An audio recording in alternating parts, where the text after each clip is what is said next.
Hi అండి. ఈ chicken సగం ఫ్రైకి, సగం బిర్యానీలోకి అని మ్యాగ్నేట్ చేస్తున్నానండి. ఈ చికెన్‌ని మ్యాగ్నేట్ చేయడానికి హాఫ్ స్పూన్ పసుపు,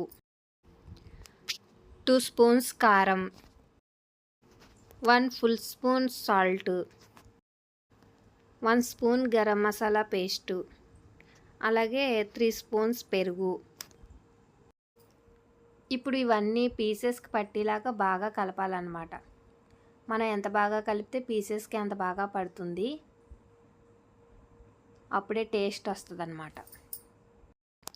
ఇలా బాగా కలిపిన తర్వాత వాటిని 2 అవర్స్ పాటు ఫ్రిడ్జ్‌లో పెట్టుకోవాలండి. అలా మ్యాగ్నేట్ చేసిన చికెన్‌లో సగం అయితే ఫ్రై చేసుకున్నామండి. సగం అయితే బిర్యానీలో వేశాను. అది మీరు బిర్యానీ వీడియో చూసినప్పుడు తెలుస్తుందనమాట. ఈ వీడియో నచ్చితే లైక్ చేయండి. అలాగే షేర్ చేసి సబ్స్క్రైబ్ చేయడం మర్చిపోకండి.